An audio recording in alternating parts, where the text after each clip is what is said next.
Hello and welcome to another Fantasy Premier League video. My name is Steve and today we're talking about transfer plans for Game Week 4. Now in my team I've already made one early transfer this week. I caught the price rise for Perisic, bringing him in at 5.4 before he rose to 5.5. And in order to do that I have sold James. Now James is obviously a great player. He's actually probably the best player in the Chelsea team at the moment. But the reason that I chose to downgrade him was Chelsea's attack does not look incredibly fluid. There doesn't seem to be a hell of a lot to aim for up front. And James is there mostly for his clean sheets, but also his attack potential. Having watched a fair bit of Chelsea across the first 3 game weeks, James has been getting forward quite often, but in the last match in particular, Cucurella seems to be the main man that's actually getting forward and delivering balls into the box. And for 5 million cheaper, I will eventually be moving to him, as I see, unless they pull in some kind of striker or their attack force starts to gel, I don't see the potential for a lot of assists coming out of James, and so therefore the 6.1 million price tag at the time of recording doesn't seem to warrant that outlay. And so I have downgraded him to Perisic, who started on the weekend and looked fantastic in the Tottenham team. To be fair, he looked like their most potent player going forward. Son had a terrible game in the match last week. That's pretty rare for Son. He's usually an informed player. But from what I was seeing, the only breakthrough or any sort of attacking breakthrough was coming through Perisic on the left wing. Now, he's got a lot more to aim at in the box than the likes of James. He could hit Kane, he could hit Son, he could hit Kulusevski coming in deep, or he could... Richarlison might even be on the pitch at that point, who can also bang a goal home. So Perisic's creativity has more chance of actually being converted into FPL points at the moment. James has Leicester, which is probably one of the worst defenses that I've watched so far, and so it's a bit of a rough sell for me. It is a risky sell. James is currently owned by 43.4% of all managers, and so if he does come away with a clean sheet and an assist or even a goal, it will be quite painful in terms of a rank hit there. But I see Leicester scoring. I don't see Leicester keeping a clean sheet. Chelsea's probably going to score somehow. But I also see Leicester getting forward and scoring some goals because basically they've got no defense. And so the only way they've got any chance of winning matches is just scoring more goals than they will inevitably concede. And so this could be a very high scoring fixture, all things considered, which does not look amazing for defenders. However, it could be like a 1-0 Chelsea win here with James scoring the only goal, and he could come away with an absolute monster haul. And so it is a very risky sale at this point. But it's only short term. I'm planning to get Cucurella back in for the run of Southampton, West Ham, and Fulham away. Maybe a little bit less so in that Fulham away fixture, because Fulham at home at Craven Cottage are a bit of a handful, to say the least. Chelsea will probably have the quality to hold that game out, but it's not an ideal fixture for them. And so I suspect Chelsea to concede in the Leicester game, the Fulham game, and the Liverpool game in the next 5 fixtures. And so holding on to a 6 million asset when there's the likes of Perisic and Cucurella floating about, I think doesn't quite make sense, especially considering before the trade I was running with 0.0 in the bank and I did need some money to upgrade elsewhere. So I do still have one free transfer remaining, as you can see on screen, and the 0.6 million in the bank that I have earned off the early trade for Perisic. Now, in terms of my team lineup for this week, I'll just go over it very quickly. I'll be starting Raya in net against Everton at home. I'll be playing Trent at home to Bournemouth, Cancelo at home to Crystal Palace, and Chenko at home to Fulham. Perisic, my only starting member that's actually away this week, but he's away to Nottingham Forest. And my trade-in last week, Rico Henry, will be starting again against Everton. He was unlucky to have an assist discounted for offside last week, so I'm hoping that the Everton fixture was sort of the one that I was targeting for this transfer, with the hope of getting a clean sheet in the last match, which didn't play out. Hopefully that comes through, because Henry is also a short-term hold in my team. That 4.5 price point is slated to be transferred across to Saliba. However, I've still currently got 3 Arsenal in my squad, and so I will have to drop Zinchenko in order to do that. Zinchenko is at the 5 million price point, and he will be an easy switch over to Cucurella, which will free up the Arsenal spot for Saliba to come in for Henry in the coming weeks. Now, the reason I haven't done that this week is Arsenal against Fulham. I see Arsenal scoring quite a few goals here. Fulham will chuck everything they can at Arsenal, and I believe because it's at Arsenal's home ground, I think Arsenal will weather the storm here in terms of keeping a clean sheet. The only man that is likely to score for Fulham is Mitrovic, and I suspect Saliba will be able to mark him out of the match. Him and Gabriel and Zinchenko and Ben White should be able to hopefully lock up that clean sheet against a Fulham outfit that play some pretty high pressing football, but are very used to playing on their small sized pitch at Craven Cottage, and so every time Fulham travel away, they still play the same style of football, very fast, high press, high pace, but with that extra space on the pitch and the quality that Arsenal have and the way that they have been playing from the first 3 game weeks. I see a comfortable victory here for Arsenal. I'm starting Martinelli. I've got the armband on Salah at home to Bournemouth this week. Vice captaincy this week is sitting on Bruyne against Crystal Palace at home. We have Luis Diaz in the team against Bournemouth at home, and the final man up front in Jesus playing also Fulham at home. On the bench we have Ward.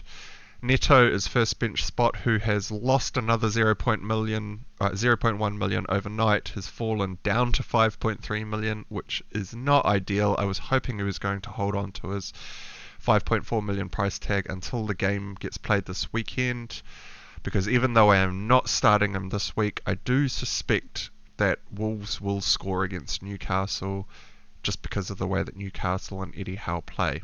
Eddie Howe, if you remember the days of him managing Bournemouth a couple of seasons ago, Bournemouth were a team to invest in their attack because of the way that Eddie Howe just lines up his squad and they go all out attack, which does mean that they usually don't defend as well and will concede some goals. I am hoping that Neto gets in and amongst some points somewhere to earn back a little bit of his value before I move him on.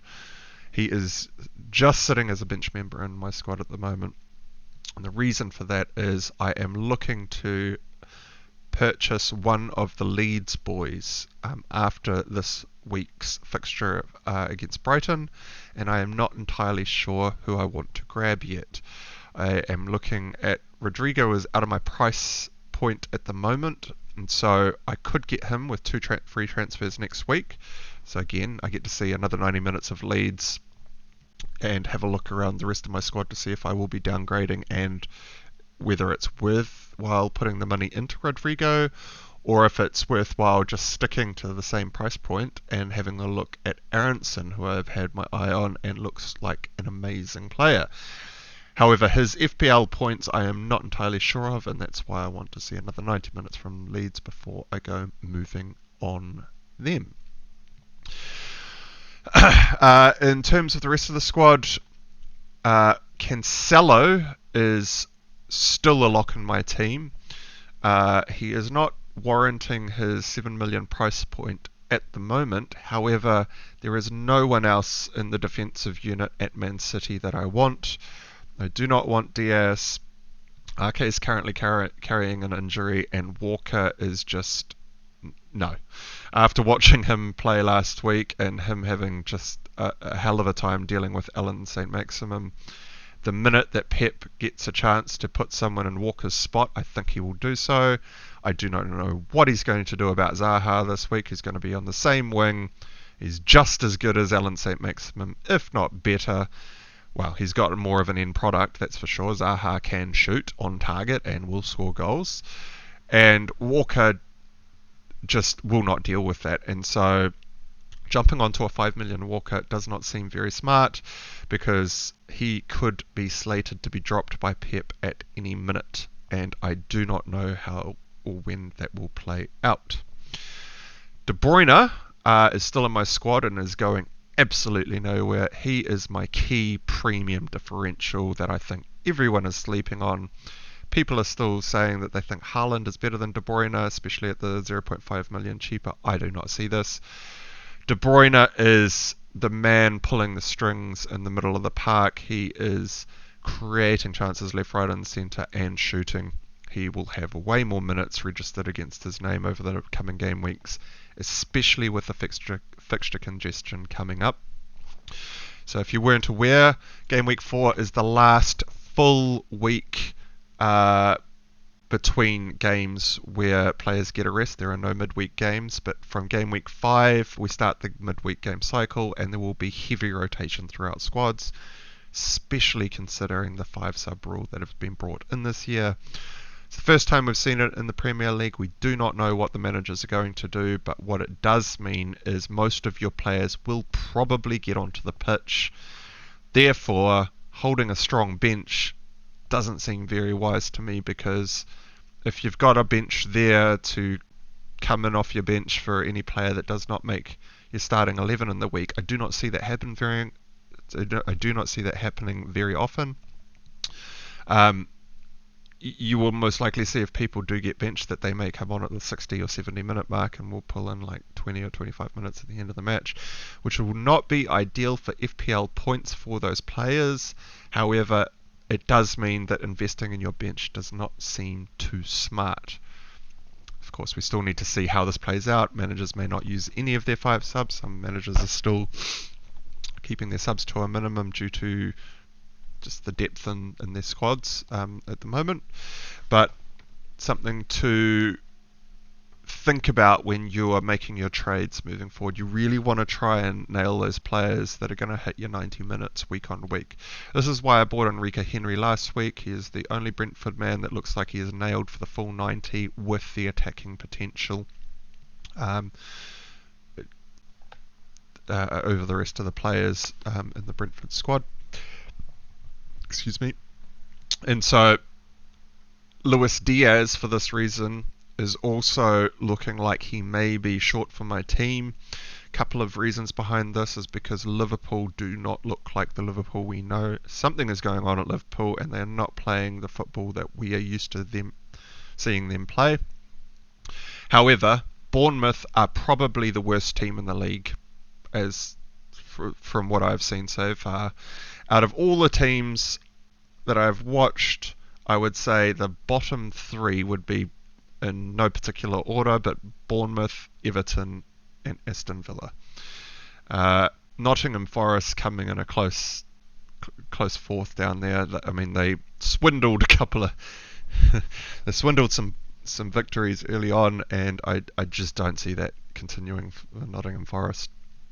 And so as soon as this fixture congestion gets a bit more hectic, Luis Diaz you may see get transferred out. At the moment, this is very unlikely to happen, because Núñez is still suspended for a couple of weeks, and Jota is, I believe, still injured and working his way back into match fitness. I don't know if he's on the training ground yet. We'll have to check on that. But Luis Diaz maybe spending a short amount of time in my team. Jesus is obviously going nowhere, and Salah, who some elite managers out there are still going without. I I know Liverpool were not playing well, but they they are a quality side. They've got players all over the pitch that can just turn a game around in an instant. And with playing the likes of Bournemouth, who are the lowest for on. I think I've checked out the game week 3 stats, which still wouldn't place uh, too much value in the stats so far because there's only been 3 game weeks. But Bournemouth are worst for attack and worst for defence. They're way down the bottom of most of the tables. And Salah, with the quality of the man, he should come away with at least one attacking return here. Hopefully a couple more than that. And he is more used to playing with Firmino up front. What we have seen from Salah in the early games is he seems to be doing a lot more crossing and creative work in the Liverpool team with Nunez on the pitch.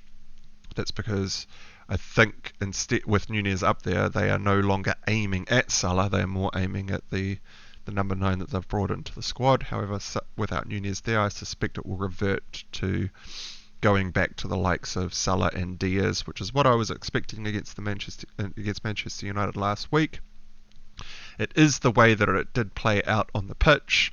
However, Liverpool were just not up to the task. They were, like I said, not looking like the Liverpool that we knew.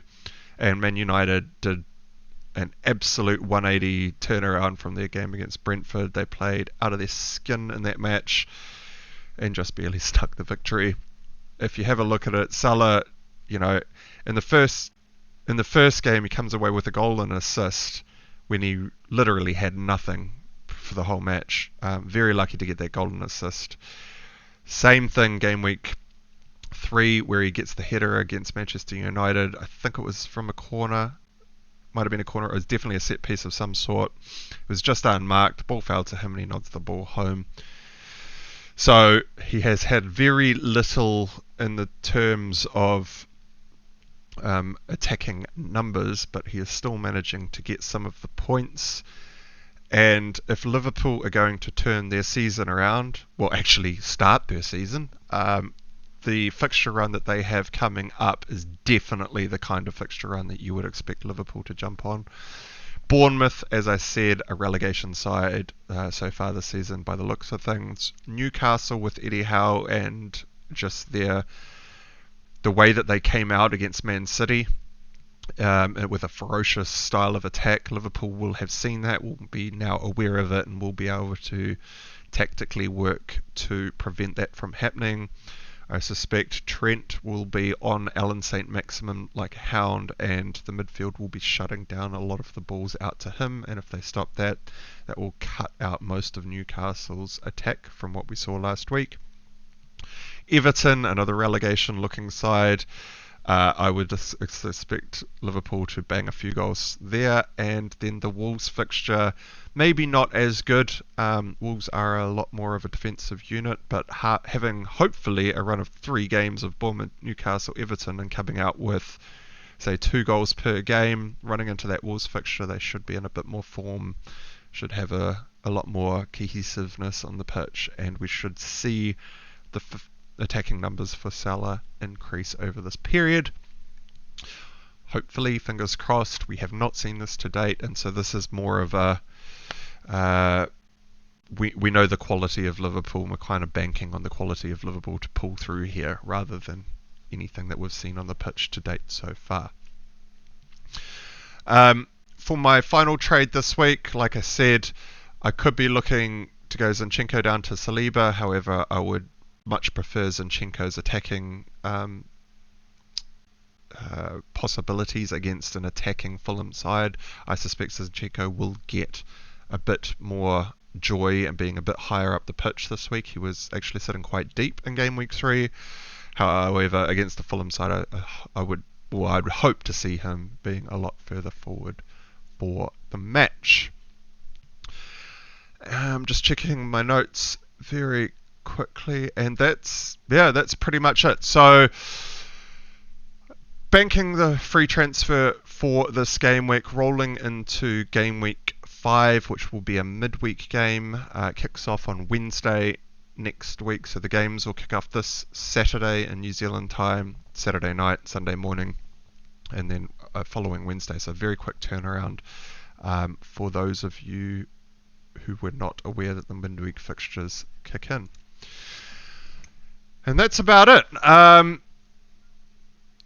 Raya is going nowhere. He is still absolutely mopping up the recoveries. He conceded a bucket load of goals last week and still came away with 3 points, which is awesome to see. They went down 3-2 to Fulham, but he still managed to get his save points in. So Raya, I know Sanchez is pulling in the points this week, and if you are on a wild card, both teams have a great run. But when Raya does bank his clean sheet, assuming that he does, he should come out with some pretty mean bonus points, and it should all average out across the run. He just needs a couple more clean sheets to warrant that decision. And that's about it. So, if you have made it this far through the video, please do give this video a like. And if you would like to be notified of more content coming your way, please do hit that big red subscribe button. And until next time, I will catch you again sometime soon. Cheers.